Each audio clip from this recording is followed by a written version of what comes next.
So I'm going to give you 3 exercises in this video that are exercises for esoteric self-improvement, spiritual exercises that you can do on a daily basis. And these exercises, they're going to help you improve your inner mastery. They're going to help you improve your inner game. Basically, just like imagine when you want to improve your body, you go to the gym, you do calisthenics, whatever it is that you do, martial arts, and gradually there are certain exercises, if you perform them, techniques and technologies, if you perform them, if you use them, your body gets better with time. Just like that, there are exercises that you can apply to improve your consciousness, what happens within your psyche, what happens within your soul and your spirit. And these exercises are just as important, if not even more important. Nowadays, a lot of people know about, a lot of people go to the gym, a lot of people work on skills like coding or learning something here and there, but not a lot of people, it's not super widespread yet for people to work on their psyche, to work on their soul as well. Whereas that's the most important thing that you can work on. Why? Because we have the law of correspondences, as within, so without, right? What happens in your consciousness, it's going to be mirrored and expressing itself in your experiences that materialize, that manifest in the external world as well. And too many people are just carried away with whatever arises in consciousness. These are drives, these are desires, and then they say, something happened, something came up, and I did something, but now I regret it. This wasn't really part of me, or this wasn't really what I wanted to do. They're always full of regret because certain things happen that are not aligned with their higher self, with who they truly want to be or truly should be, right? So there's always these regrets, like, this happened, oh man, I did this, and I'm so upset, I shouldn't have done this, and so on, right? All of this I should have, would have, could have. It comes from not having inner mastery. When you have inner mastery, you will never have that situation. You always do that which you should do. You always do that which you should do, right? Because you're aligned with your higher self. You're aligned with the self that integrates all of those little parts, drives and desires, and so on and so forth, that want to break off and do their own thing within yourself, right? So, you want to say, where does it help me? It helps you in a lot of places. These exercises that I will give you helps you, for instance, on the markets. If you are invested in the markets, whether that's crypto or financial stocks or whatever it is, you will know that your performance, in order to optimize your performance on the market, the most important thing that you can do is improve your inner game, right? Not be carried away by every momentary panic or fear or greed that comes up, or just emotions that may come up, or just being influenced by some influencers who, they're just shilling their own thing, and you might be influenced by that, just like so many people are. And that's what prevents you from having great performance. It's not getting the best app or getting the best, watching the best YouTuber. No, it's about practicing that inner game. Improving your inner mastery is what's going to give you better performance, or what's going to allow you to master the chaos and the uncertainty on the markets. Just like that, in every other situation in life or family, relationships, you have all the time situations where you're being tested, where something happens and you might respond a little bit too angry, a little bit too fearful, a little bit too, whatever the case may be, whatever is your particular weakness or vice that everybody has or everybody needs to work on. Once your inner mastery improves, you can overcome your vices. You can overcome them and integrate and turn them into virtues instead. So this is another field, the third field, most important one, your whole spiritual development and your spiritual ascension to higher levels of consciousness. It depends on your inner mastery. Your inner mastery is important for being even able to unlock higher levels of consciousness.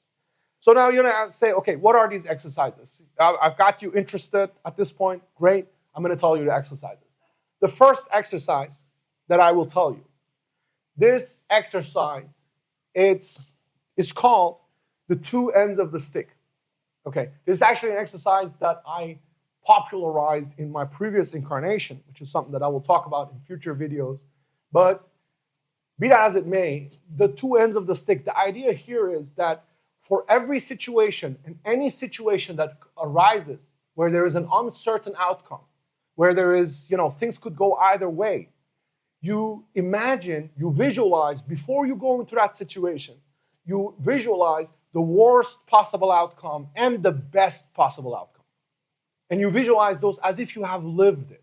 As if you have lived it. You kind of get the muscle memory. You kind of expose your soul and your psyche to that experience by visualizing it. This is the best thing that can happen. This is the worst thing that can happen.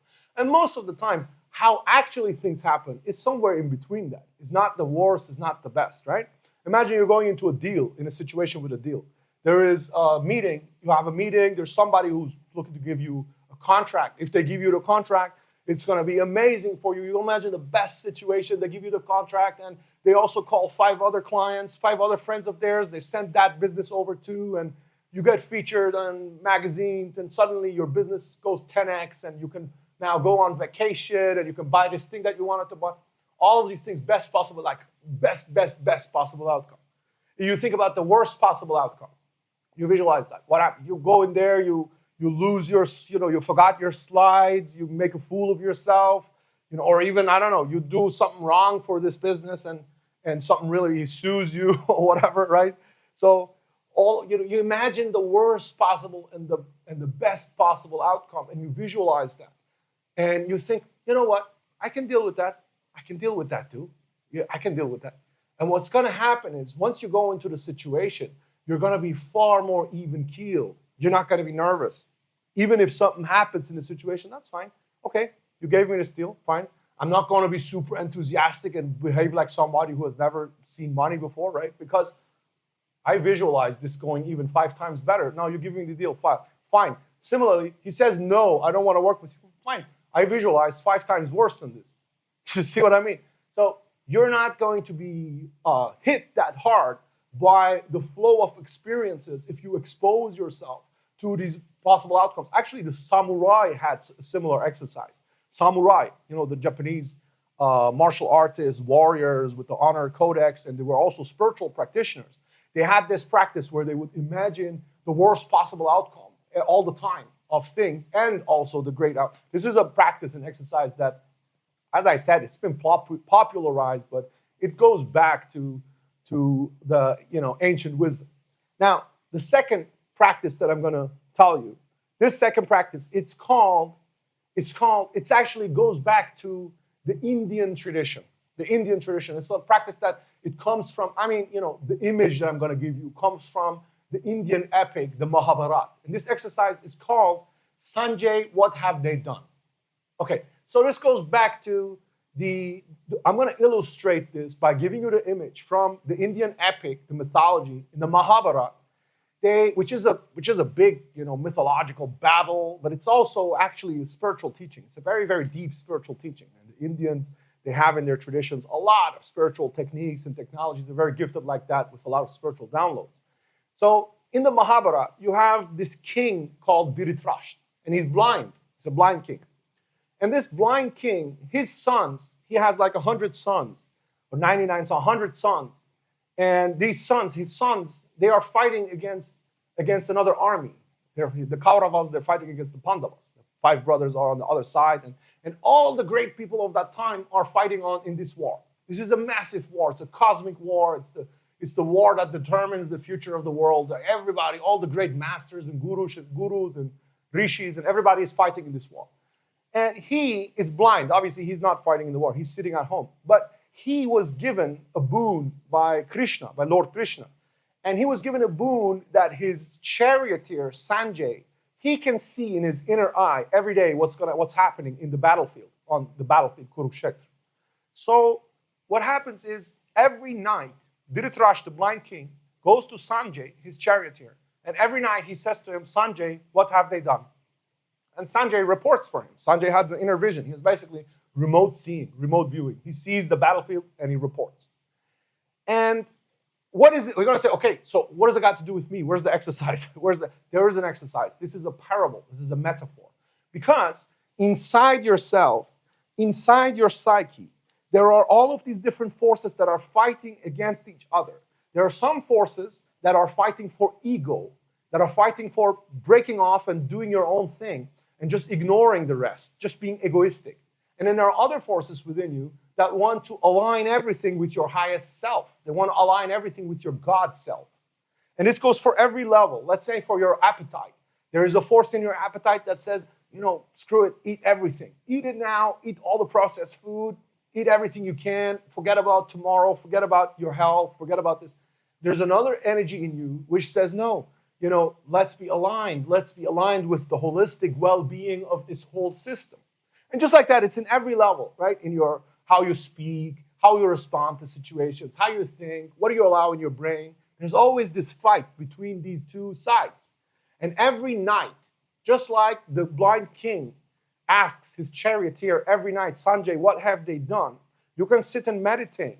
You can contemplate and reflect every night. And you can say, how have the forces within me fared today? How was the battle today, the metaphysical battle? Who has won? Who is winning? Who has made moves?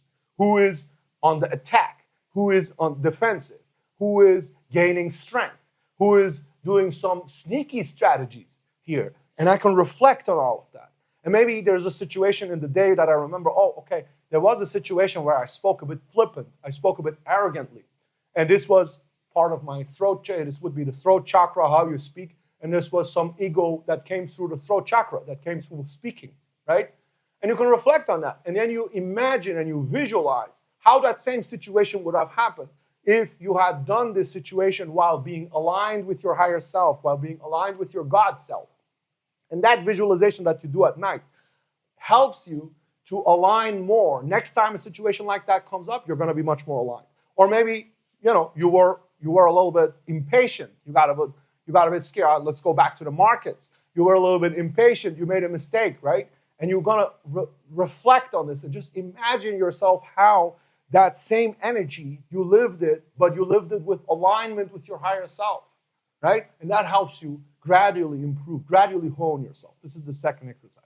The third exercise, this is basically, the exercise is about a mantra, the avatar mantra. A mantra where you're reciting, and the one that I'm going to give you, because that's the one I practice, is you exercise and you invoke the name of the Lord Jesus Christ on a daily basis, all the time, constantly. So in the Christian tradition, particularly in the Orthodox tradition, you have something called the hesychasm, where this exercise was developed by the monks. And this exercise is used and passed on as a technique and technology to improve yourself, where you simply keep saying and praying and repeating like a mantra the prayer that you keep repeating, Lord Jesus Christ, Son of God, have mercy on me, sinner. Lord Jesus Christ, Son of God, have mercy on me, sinner. Lord Jesus Christ, Son of God, have mercy on me, sinner.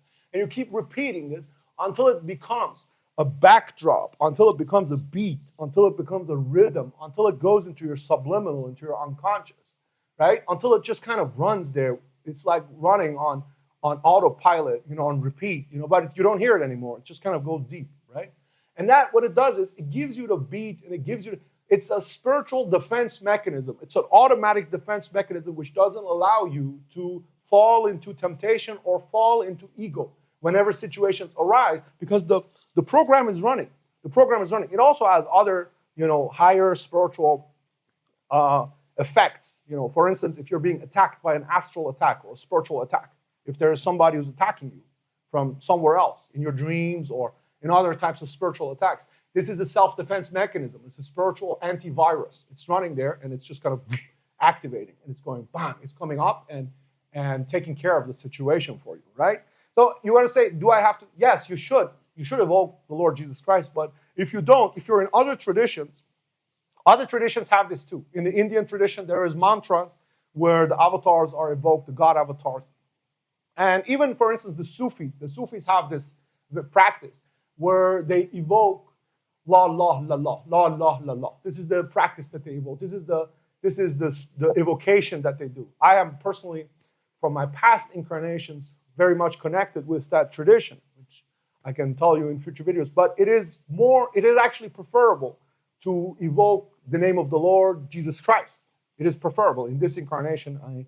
I know this because the Lord Jesus Christ, the name, the avatar has a face, and this face pulls you up. This face pulls you up. It has a personality. The personality pulls you up to its level. Whereas if you're staying with the abstract principle that you're evoking, this could be, it's too impersonal. It's too impersonal. It's just like pantheism. It's just, everything. But everything, connecting yourself with everything, is not the same as connecting yourself with the highest form of Godhead, the highest form of God being, of God consciousness.